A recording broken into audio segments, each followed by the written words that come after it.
My son has been acting strange again. Traveling up it.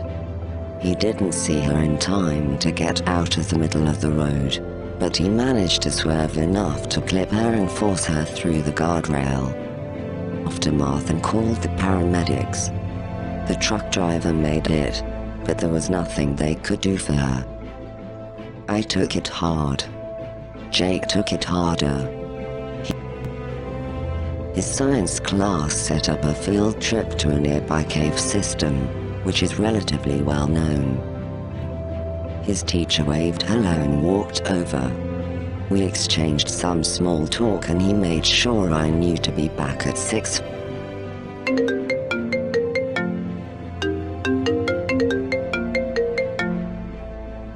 Did Jake do something?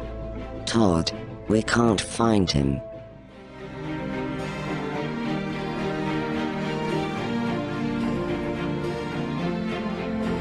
The sheriff's people arrived and taped off the cave entrance like it was a crime scene.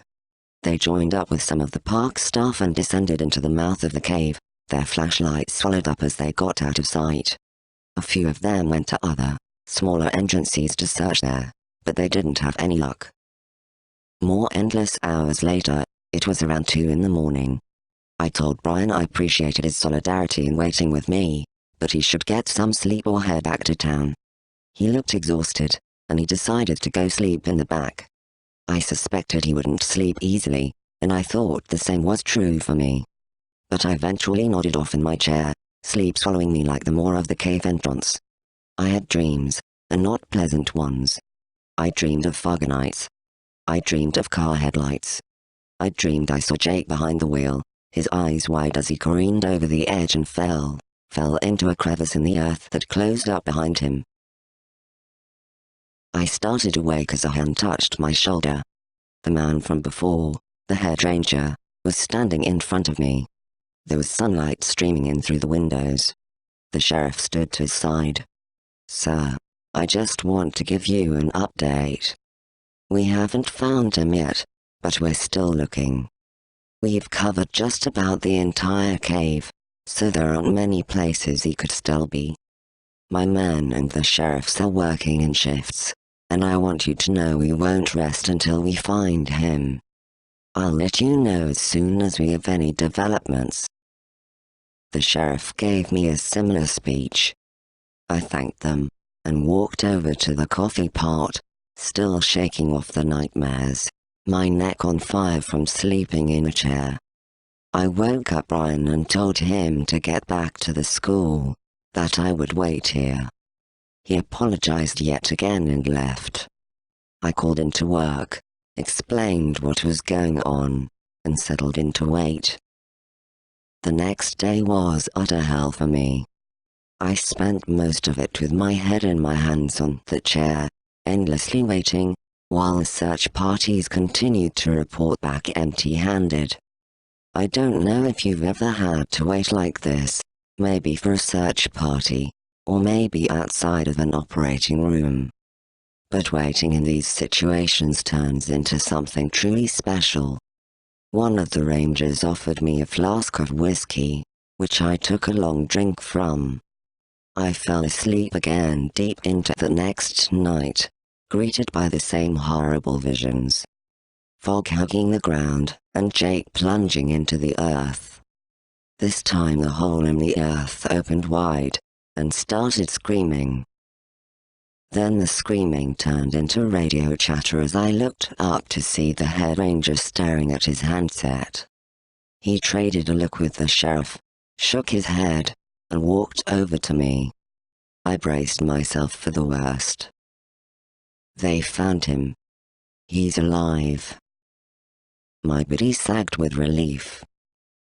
He continued, and apparently feeling extremely well for someone who was lost in a cave for a day and a half.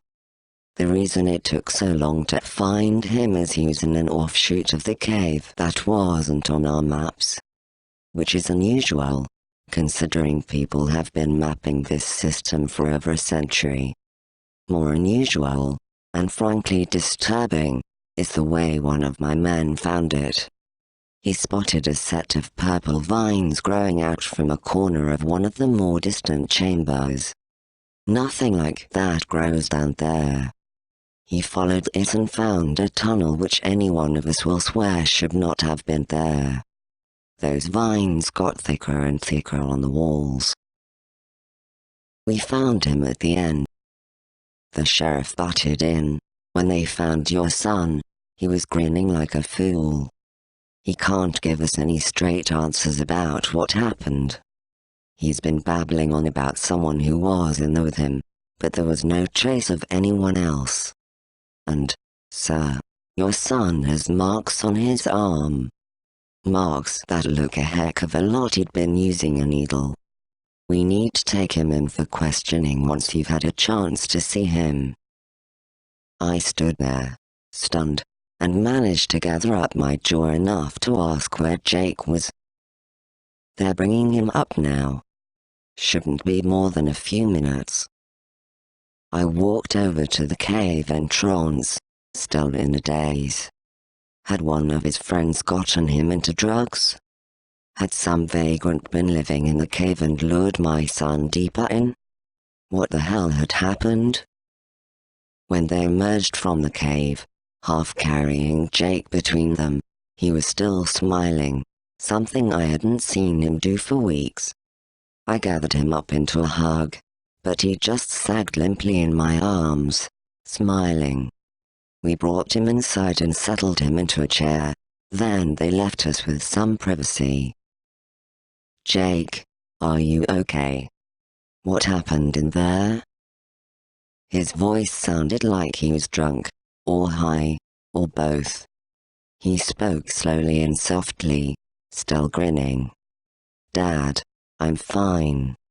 Everything's fine. She was taking care of me. What are you talking about? Who's there with you? What happened? He spoke those 3 words. It was Mother.